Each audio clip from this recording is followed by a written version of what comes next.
የልዑል አምላክ ስም የተመሰገነ ይሁን። የእግዚአብሔር ስም ከፍ ከፍ ይበል። ምንም እንኳን አስፈሪ በሆነ ሁኔታ ውስጥ አሳሳቢ በሆነ ሁኔታ ውስጥ አገርን ዓለምን ባስጨነቀ ሁኔታ ውስጥ ብንሆንም እንኳን ነገር ግን ቃል እግዚአብሔርን ለመስማት ወደ እርሱ ደግሞ ልቡናችንን ለማንሳት እድል ስለተገኘ የእግዚአብሔር ስም ይመስገን። ዛሬ ሁላችንም ስለሚመለከት ነገር ላነሳ ፈልጋለሁ። ስለ ፍርሃታችን ከባድ ፍርሃት በዓለም ላይ እንዳንዣበበ የሰውንም ልብ እንደናጠ እናውቃለን። ስለዚህ ፍርሃት ማንሳት ፈልጋለሁ። ፍርሃት ብቻ አይደለም ላነሳ የምፈልገው፣ የፍርሃት ደግሞ ማርከሻ ስለሆነው ስለ እምነትም ማንሳት ፈልጋለሁ። እምነት ምን እንደሆነ፣ ተአምኖ እግዚአብሔር ምን እንደሆነ አብረን እንድናይ ደግሞ ፈልጋለሁ። ስለ እምነት ስለ ፍርሃት ብቻም ሳይሆን ስለ ጥንቃቄም ላነሳ ፈልጋለሁ። እነዚህ ሶስቱ በአንድ ወገን የተዛመዱ ናቸው። ስለምንፈራ ነው መመርኮዣ ዋስትና የምንሻው። ስለዚህ ነው ወደ እምነት የምንሮጠው። ደግሞ ጥንቃቄ ስናደርግ እምነታችንን እናጠነክራለን እንጂ አናፈርሰውም። እና ጥንቃቄና እምነት ያላቸውንም ዝምድና አብረን እንድናይ ይፈልጋለሁኝ። የእግዚአብሔር ቃል ምክር በልባችን ውስጥ እግዚአብሔር በመንፈስ ቅዱስ አማካይነት ያስገባልን። ይሄ የፍርሃት ጉዳይ መጀመሪያ ነገር እንዲያው ሁላችንም እንድናስተውል የምሻው ተፈጥሯዊ ስሜት ነው። ተፈጥሯዊ ምላሽ ነው። በአደጋ ምክንያት በጭንቀት ምክንያት የሚመጣ ምላሽ ነው። የሰው ተፈጥሯዊ ስሜት ነው። ለምን መጣ አይባልም፣ እንዴት ትፈራለህ አይባልም። እንደዚህ አይነት ንግግር መናገርም ተገቢ ነው ብዬ እኔ አላስብም።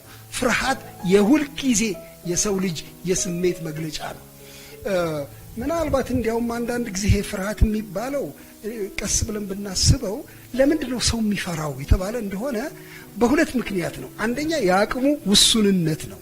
አንድ ችግር የመጣብኝ እንደሆነ መውጫ የለኝም፣ በምን አቅሜ ነው የምወጣው የሚል ስጋት ስለሚይዘው ነው። የአቅሙ ውሱንነት ነው። ሁለተኛ የሰው ልጅ የሚፈራው የእውቀቱ ውሱንነት ነው።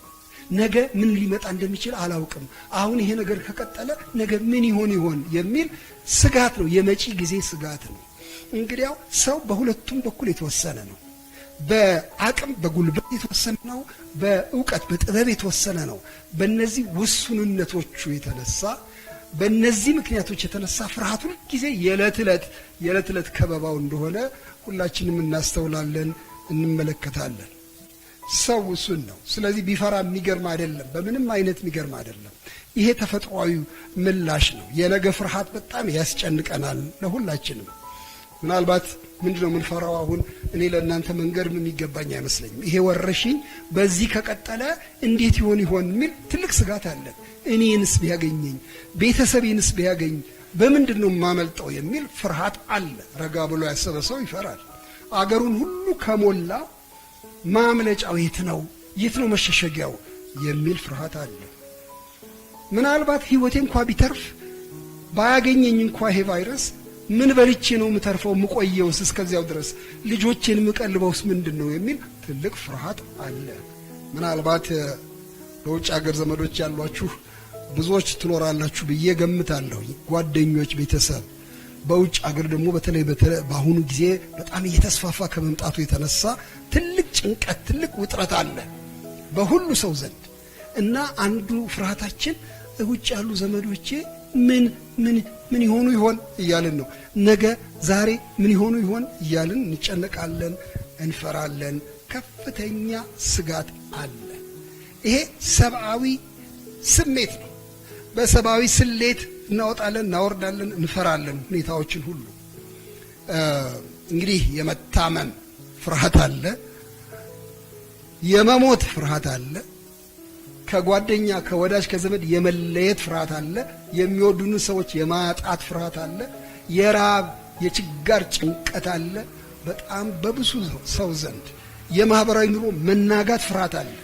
ነገ እንዴት እንሆናለን? ህብረተሰብ እንዴት ይሆናል በዚህ ከቀጠለ የሚል ከፍተኛ ፍርሃት አለ። የፖለቲካ መሪዎች ይፈራሉ፣ የጤና ባለሙያዎች ይፈራሉ፣ የሃይማኖት መሪዎች ይፈራሉ። ሁሉ ሰው በትልቅ ፍርሃት ውስጥ ያለበት ሰዓት ነው። ግን አሁን ጥያቄው ምንድነው? እንዴት እናምልጥ ከዚህ ፍርሃት? ማምለጫ መንገድ አለው ወይ? ምን እናርገው? ፍርሃትን ከቦን ያለውን ፍርሃት ምን እናደርገው? በምን እናምልጥ የሚል አንድ ብርቱ ጥያቄ በልባችን ውስጥ እንዳለ አውቃለሁ። እንዴት እናምልጥ? መቼም ብዙ አማራጭ ሊኖር ይችላል ብዬ አስባለሁ ከፍርሃት የማምለጫ መንገድ። አንደኛው መንገድ ለምሳሌ እስከዚህ ድረስ ይሄን ያህል ተጨንቄስ ምን አደርጋለሁ ከልኩ አያልፍም የሚል አንድ መልስ ነው። ከልኩ አያልፍም የመጣ ቀን ይምጣ የሚል መልስ ነው አንዱ ፍርሃትን ማስታገሻ። ሌላው መልስ ምናልባት ይሄ ነገር በእኔ ላይ ብቻ የደረሰ አይደለም በአገር ሁሉ የደረሰ ነው በሚል በማህበሩ ስቃይ ውስጥ ራስን ጨምሮ ለመጽናናት መሞከር ነው። በማህበር የመጽናናት መንገድ ነው ፍርሃትን ለማስቀረት። እኔ ብቻዬን አልደረሰብኝም። ሌላው ምናልባት አይባክን ዝም ብለው ነው የሚያስፈራሩት፣ ዝም ብለው ነው ይህንን ቁጥር ሁሉ የሚናገሩት፣ እኛ ጋር አይደርስም ባክ በምንም አይነት የሚል ደግሞ የቸልታ መንገድ አለ። በዚህ ሁሉ ፍርሃትን ለማስታገስ እንሞክራለን፣ ግን አይቆምም። እነዚህ ነገሮች አያቆሙት። በዓለም ሁሉ ስለደረሰ ፍርሃቴ አይቆምም። በእኔ አይደርስም ብዬ ምንም ዋስትና መስጠት አልችልም። እንግዲያው በምንድን ነው ማመልጠው ከፍርሃት የሚለው ዋና ጥያቄ ነው። እኔ ከመጽሐፍ ቅዱስ በተለይ አንድ ታሪክ ላነብላችሁ ፈልጋለሁኝ። በጣም የታወቀ ታሪክ ከወንጌላት ውስጥ በተለይ ማርቆስ ከጻፈው ውስጥ ስለ መድኃኒታችንና ስለ ደቀ መዛሙርቱ። እነሱም ይፈሩ የነበሩ ናቸው። በነገራችን ላይ ደቀ መዛሙርቱ ብዙ ጊዜ ይፈሩ ነበረ። መድኃኒታችንም ይህን ፍርሃታቸውን ያውቅ ነበረ፣ ይናገራቸውም ነበረ እንደኛው አይነት ሰዎች ስለነበሩ እና አንድ የፈሩበትን አጋጣሚ እሱን ላነብላችሁ ፈልጋለሁኝ።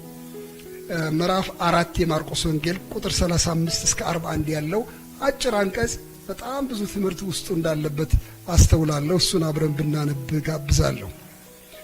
በዚያም ቀን በመሸ ጊዜ ወደ ማዶ እንሻገር አላቸው። ሕዝቡንም ትተው በታንኳ እንዲያወሰዱት ሌሎች ታንኳዎችም ከእርሱ ጋር ነበሩ። ብርቱ አውሎ ነፋስም ተነሳና ውሃ በታንኳይቱ እስኪሞላ ድረስ ማዕበሉ በታንኳይቱ ይገባ ነበር። እሱም በስተኋላዋ ትራስ ተንተርሶ ተኝቶ ነበር። አንቅተውም መምህር ሆይ ስንጠፋ አይገድህምን አሉት። ነቅቶም ነፋሱን ገሰጸው። ዝም በል ጸጥ በል አለው። ነፋሱን ተወ፣ ታላቅ ጸጥታም ሆነ። እንዲህ የምትፈሩ ስለምን ነው? እንዴትስ እምነት የላችሁም አላቸው። እጅግም ፈሩና እንግዲህ ነፋስም ባህርም የሚታዘዙለት ይህ ማን ነው ተባባሉ ይለናል ቅዱስ ማርቆስ።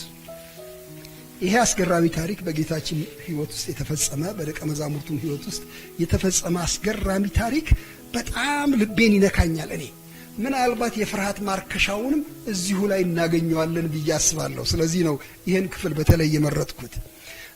ጌታና ተማሪዎቹ በባህር ላይ ነው የሚሄዱት። በታንኳ ነው። ያቺ ታንኳ ትልቅ መርከብ አይደለችም፣ ማዕበል የምትቋቋም አይደለችም። ትንሽ ታንኳ ናት። በዚያ ላይ ውሃ ልታስገባ የምትችል ናት። ከዚህ የተነሳ ከባድ ስጋት ላይ እንደሆኑ እናያለን። ይናወጥ ስለነበረ ባህሩ እዚያ ላይ ማርቆስ አንድ የሚጠቅሰው ነገር አለ። እሱ ምንድነው? ሌሎች ታንኳዎችም ነበሩ ስለሚል መድኃኒታችንና ደቀ መዛሙርቱ ከነበሩበት ታንኳ ሌላ በባህሩ ላይ ሌሎችም ይጓዙ እንደነበረ ፍንጭ ይሰጠናል። ከዚህ የተነሳ በሰፊ ባህር ላይ የመጣ ታላቅ ማዕበል እንደሆነ እናያለን። አንዳንድ ጊዜ ስለዚህ ችግር ስለ ኮሮና ቫይረስ ስናስብ ሁላችንም ያለንበት ባህር አንድ እንደሆነ ማሰባችን አይቀርም። ይሄ ዓለም አንድ ባህር ነው።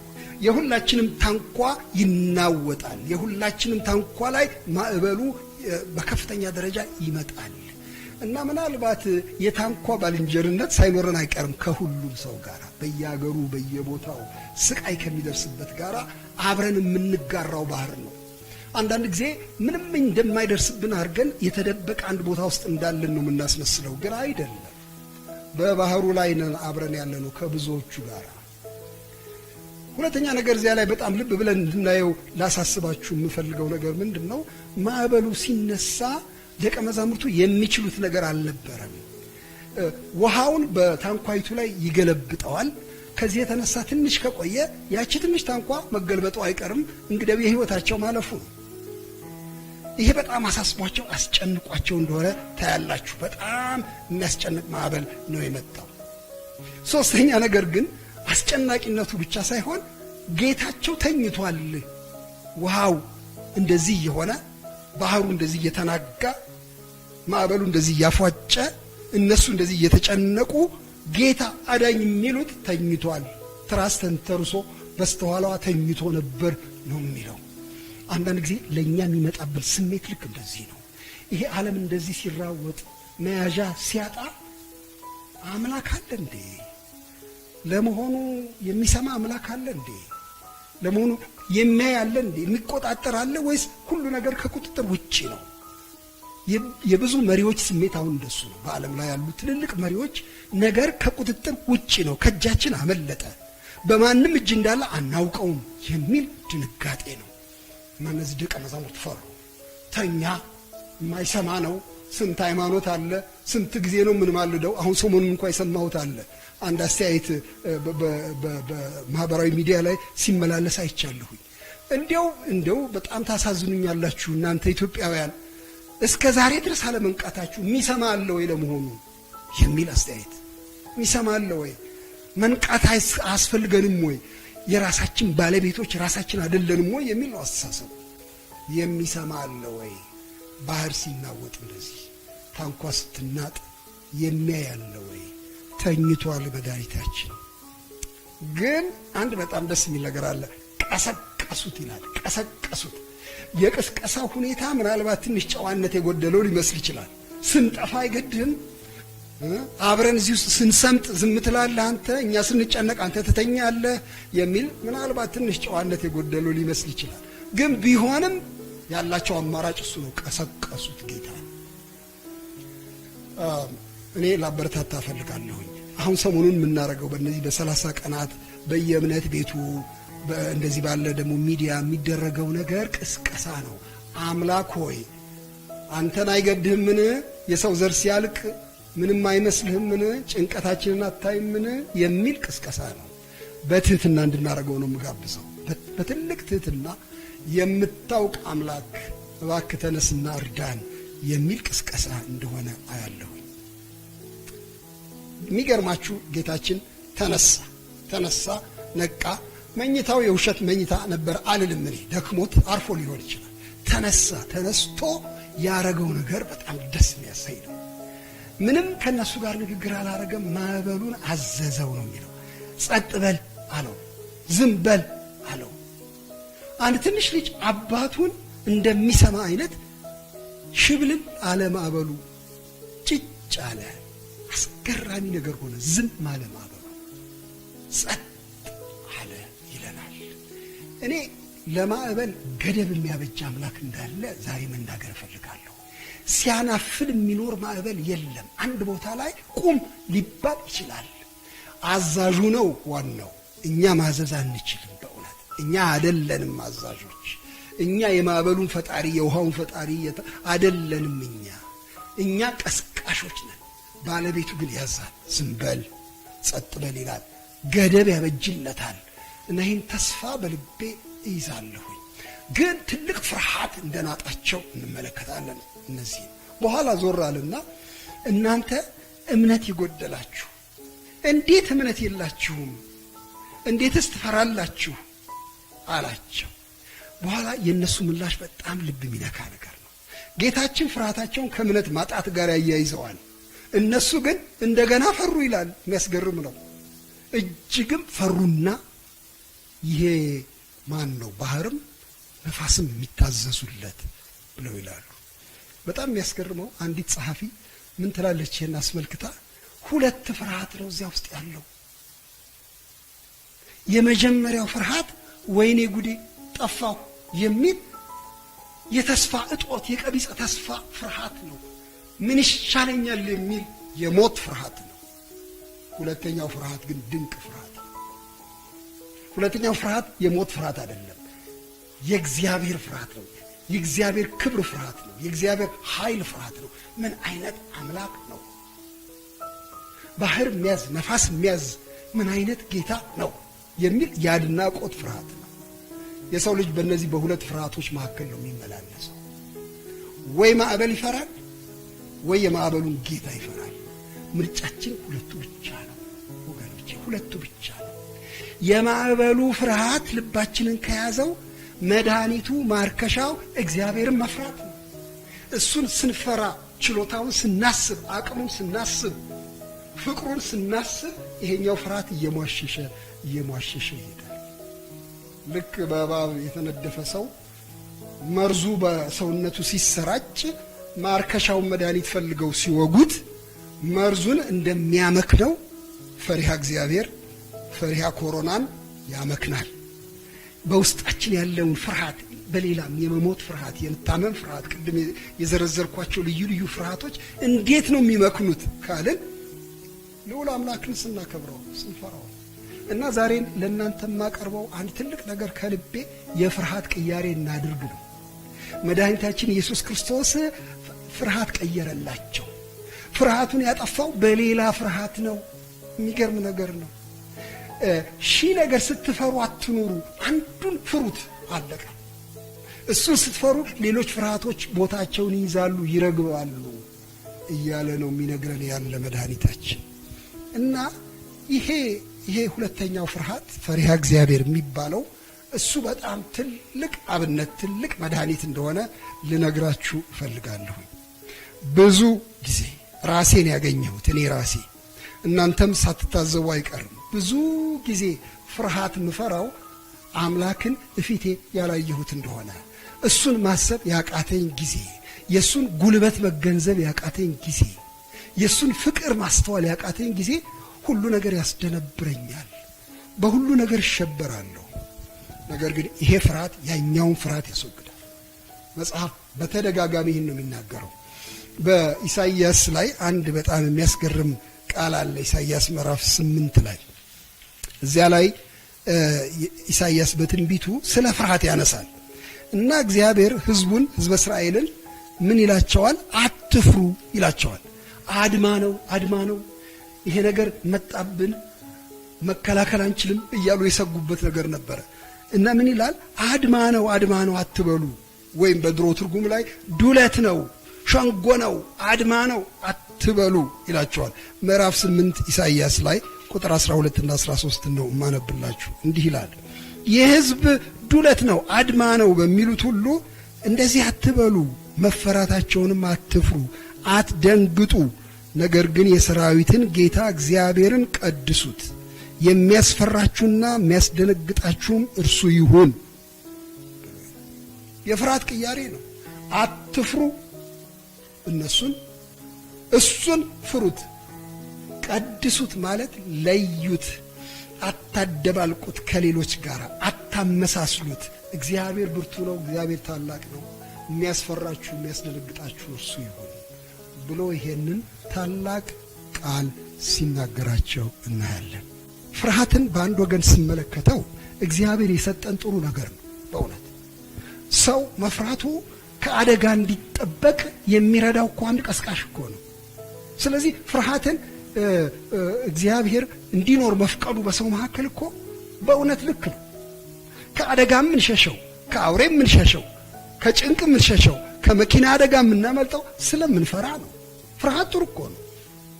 ግን ፍርሃት የተቆጣጠረን ጊዜ ግን ከጥቅሙ ይልቅ ጉዳቱ ያመዝናል። እንዲያውም ከእግዚአብሔር ተአምኖ ፈቀቅ ያደርገናል። ወደ ጭንቀትን ራስንም ለመከላከል ሳይሆን ለማጥፋት ወደሚነዳ ቦታ ውስጥ ነው የሚጥለን። ፍርሃታችን ገደብ ያበጀው እግዚአብሔር እሱን ብቻ እንድንፈራ ሲናገረን ነው። አንድ ቦታ ላይ በጣም የሚያስገርም ነገር ተመልክቻለሁ መጽሐፍ ቅዱስ ላይ መድኃኒታችን የተናገረው ነው። ምን አለ? ስጋን መግደል የሚቻላቸውን አትፍሩ አለ።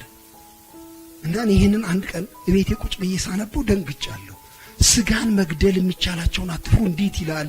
እንዴት ታዲያ ሌላ ምን ይፈራል አልኩኝ። ምን ይፈራል?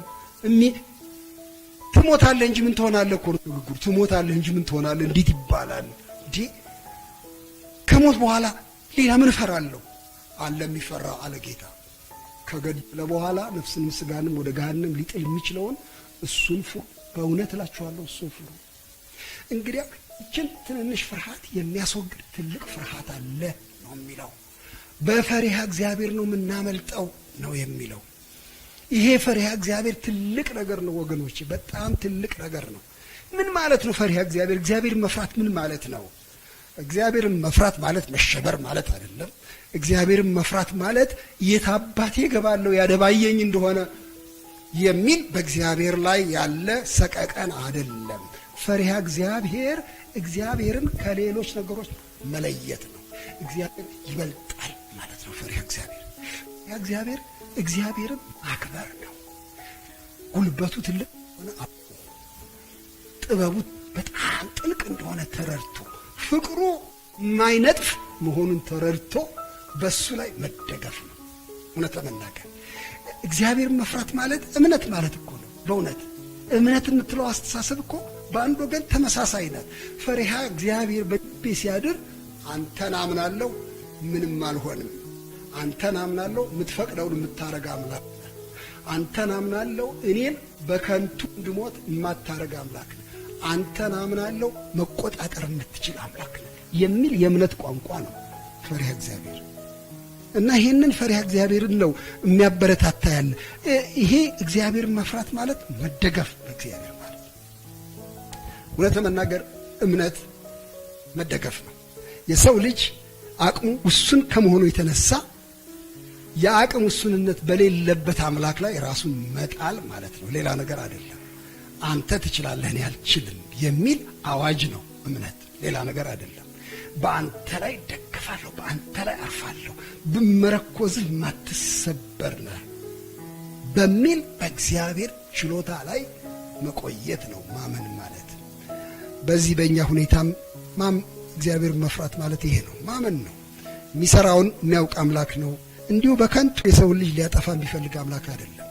ቢያሳዝንም ይላል ኤርምያስ፣ ቢያሳዝንም መልሶ ይራራል። ይሄን የእግዚአብሔር ባህሪ ያወቀ ሰው በፈሪሃ እግዚአብሔር ሲኖር ነው የሚሻለው። እግዚአብሔር የማጥፋት አባዜ በላዩ ላይ የለም። ሰውን የማውደም አስተሳሰብ እግዚአብሔር ዘንድ የለም። ነገር ግን በሰው ኃጢአት ምክንያት እግዚአብሔር ቁጣ ሊገልጥ ይችላል፣ ቅጣት ሊያመጣ ይችላል። ይሄንን እንደሌለ መቁጠር አንችልም። ማመን እግዚአብሔርን መፍራት ማለት ኃጢአትን መናዘዝ ማለትም ነው። በሌላ አነጋገር በእግዚአብሔር ፊት በትህትና መቅረብ ማለት ነው። ኢሳይያስ ምን ይላል? ኑና እንዋቀስ፣ ኑና እነጋገር። በእንግሊዝኛ ትርጉም ላይ ይሄንን ስመለከተው ሌትስ ሪዝን አውት፣ እስቲ የእናንተንም ጉዳይ አቅርቡ እኔም ጉዳይን ላቅርብ።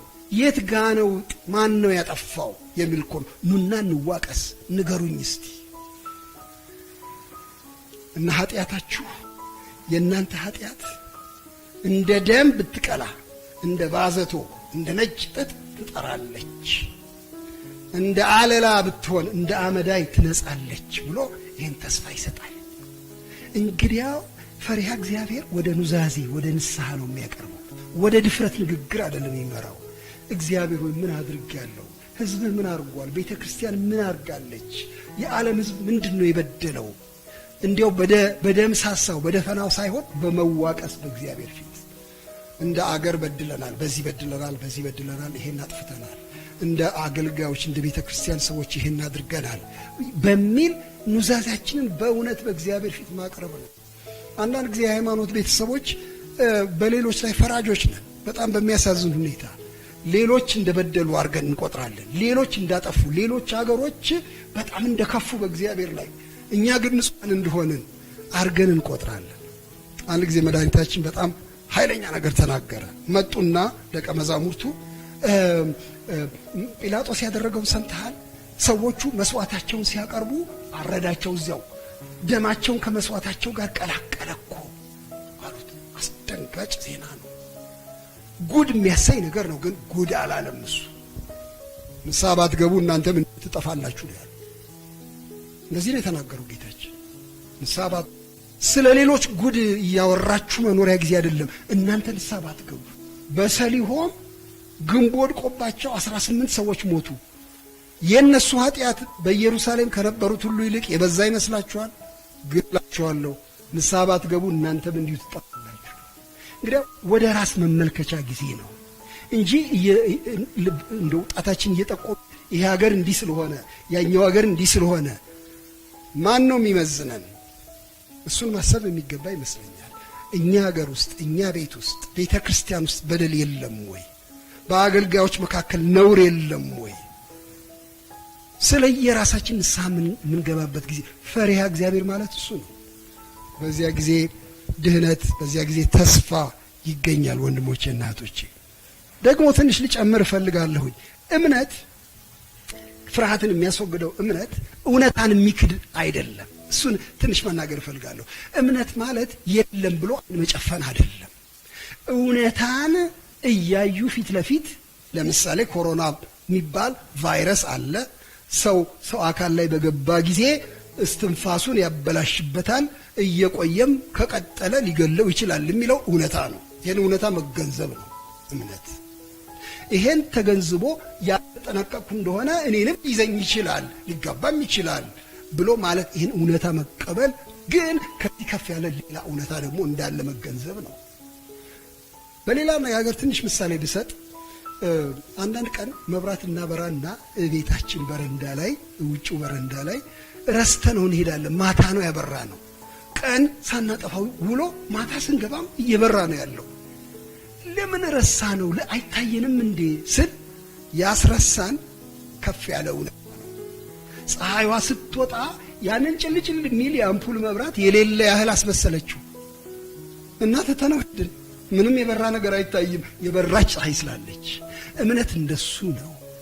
እውነታ አለ በፊታችን፣ ግን ከፍ ያለ እውነታ የእግዚአብሔር እውነታ ደግሞ አለ። ዓለምን ያስጨነቀ እውነታ አለ አሁን በፊታችን። ይሄ ህመም፣ ይሄ ወረርሽኝ፣ ግን ከዚህ ከፍ ያለ የእግዚአብሔር ፈቃድ፣ የእግዚአብሔር ዓላማ፣ የእግዚአብሔር ችሎታ አለ።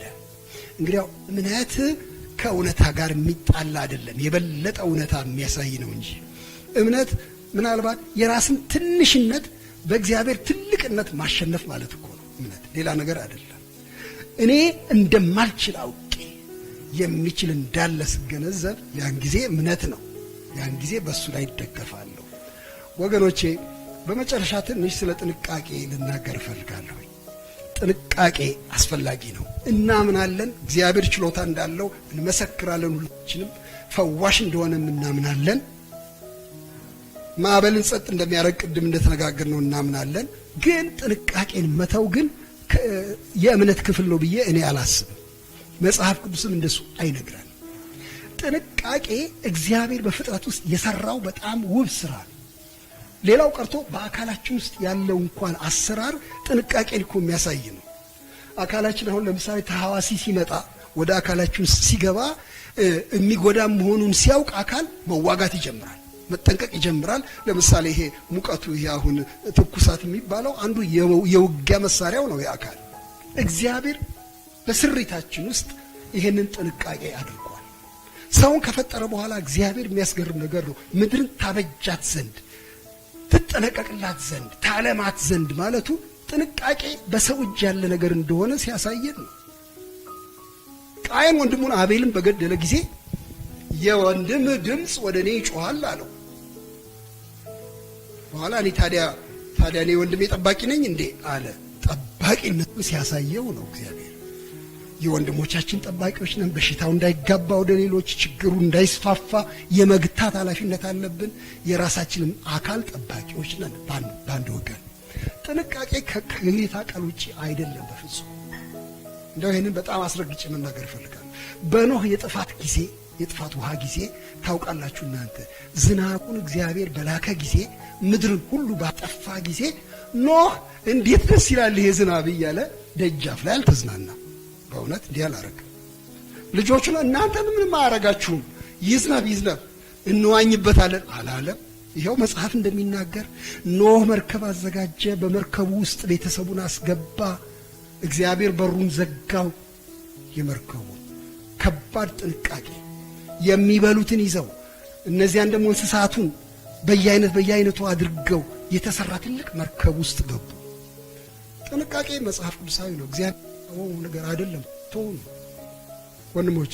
ሐዋርያው ጳውሎስ ባሳደዱት ጊዜ አንድ ከተማ ውስጥ ሊገሉት በፈለጉት ጊዜ ወንድሞች በቅርጫት ውስጥ አድርገው በከተማይቱ ቅጥር በመስኮት በኩል አወረዱት ይላል መጽሐፍ። በመስኮት አወረዱት። ጳውሎስን የሚያክል ትልቅ ሰው በአንድ ቅርጫት ውስጥ ገብቶ በገመድ አወረዱት። ጥንቃቄ ነው ይሄ። እስቲ ምጡ አላለም። እስቲ ሞክሩኝ አላለም። ዲያብሎስ ፈተነው መድኃኒታችን። ሲፈትነው ሁላችን ታሪኩን የምናውቀው ራስክን ወርውር እስቲ ከዚህ መቅደስ ላይ ወርውር እስቲ አንተ እግዚአብሔር ልጅ ከሆንክ ያንሱሃ መላእክቱ አላረገውም። እግዚአብሔርን አልፈታተንም፣ የማያስፈልግ ተአምር አልጠይቅም ማለት ጥንቃቄ ነው። መጠንቀቅ አለብን። በእውነት የጤና ባለሙያዎች የሚመክሩን ምክር መስማት ምንም ክፉ ነገር አይደለም። ግን በመጨረሻ አንድ ነገር ሳልናገር ማብቃት አልፈልግም።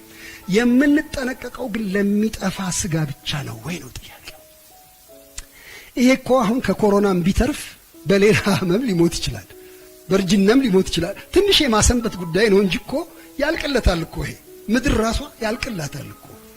እንግዲያው ለማይጠፋ ዘላለማዊ ህይወትስ ማሰብ የለብንም ወይ? ነፍሴ እንዴት ነው የምትተርፈው ማለት የለብንም ወይ? ሰው ዓለምን ሁሉ አትርፎ ነፍሱን ግን ቢያጣ፣ ከኮሮና ተርፎ ነፍሱን ግን ቢያጣ ምን ይጠቅመዋል? ወይስ ለነፍሱ ቤዛ ምን ይሰጣል? ምን ምትክ ይሰጣል? ነፍስን የሚያክል ነገር። እንግዲያው ወገኖቼ ኢትዮጵያውያን ኢትዮጵያውያት ለሁላችሁ ልናገር የምፈልገው የነፍስ ጉዳይ ደግሞ ይበልጥ አሳሳቢ ነው። ከሞትኩ በኋላ ሰው ወዴት ነው የሚሄደው? ዋስትናዬ ምንድነው የሚለው ዋና አሳሳቢ ነው። ጌታችን ኢየሱስ ክርስቶስ ከሞት በኋላ ስላለው ህይወት ሲናገር እኔ ትንሣኤና ህይወት ነኝ አለ። አሁን ሰሞኑን ህማማትን እናስባለን፣ የምታውቁት ነው እናንተ። በሰሙነ ህማማት ነው ይሄ አሁን በቅርብ ጊዜ የሚገባው። የጌታን መከራ፣ የጌታን ስቃይ፣ የጌታን ሞት እናስባለን። ነገር ግን የዚህ የሰሙነ ህማማት መደምደሚያው ግን ትንሣኤ ነው። ኢየሱስ ክርስቶስ በስቃይ ሞተ፣ ተገደለ፣ ተቀበረ፣ በሶስተኛው ቀን ከሙታን ተለይቶ ተነሳ። የዘላለም ህይወት ዋስትና ሰጠን። በእርሱ የሚያምን ሁሉ የዘላለም ህይወት እንዲኖረው እንጂ እንዳይጠፋ እግዚአብሔር አንድ ልጁን እስኪሰጥ ድረስ ዓለሙን እንዲሁ ወዷልና የሚል የምስራች ቃል አለ። እንግዲህ ወገኖቼ ይህችን ቃል ልብ እንድንላት አደራ ማለት እፈልጋለሁ። ፍርሃታችንን በሚመለከት፣ እምነታችንን በሚመለከት፣ ጥንቃቄያችንን በሚመለከት ብዙ ነገር ነው የተነጋገርነው። ግን ይህቺ የመጨረሻዋ ደግሞ ከሁሉ በላይ ከፍ ያለች ነገር ናት። የዘላለም ቤታችን፣ የዘላለም ህይወታችንን ዛሬውኑ ማረጋገጥ አለብን። በክርስቶስ የሚያምን ከዘላለም ሞት ይድናል። ከአሁኑ ሞት ብቻ አይደለም። ይሄኛው የአዳም ሞት አይቀርም ለማንኛችን። ጌታችን መድኃኒታችን ካልተመለሰ ቶሎ ሁላችንም ወደዚያው ነን። አሁን እዚህ ቆሜ የማወራው ሰው ሁሉ እሄዳለሁ፣ በተራ በተራ እንሄዳለን። የማያልፈውን ዘላለማዊ ህይወት ግን ሁላችንም እንድናስተውለው አደራ ማለት ፈልጋለሁ። በክርስቶስ በማመን እናምልጥ ከዘላለም ሞት። በእርሱ የሚያምን በሁለተኛው ሞት አይጎዳም። ሁለተኛው ሞት ይሄ የዘላለም ሞት ነው። ከሱ እንድንተርፍ አደራ ማለት ፈልጋለሁ።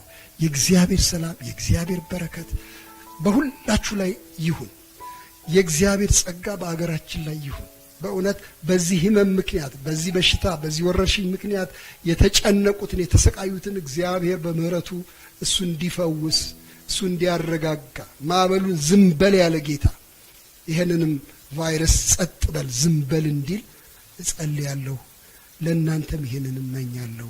የእግዚአብሔር ቸርነት ከሁላችሁ ጋር ይሁን።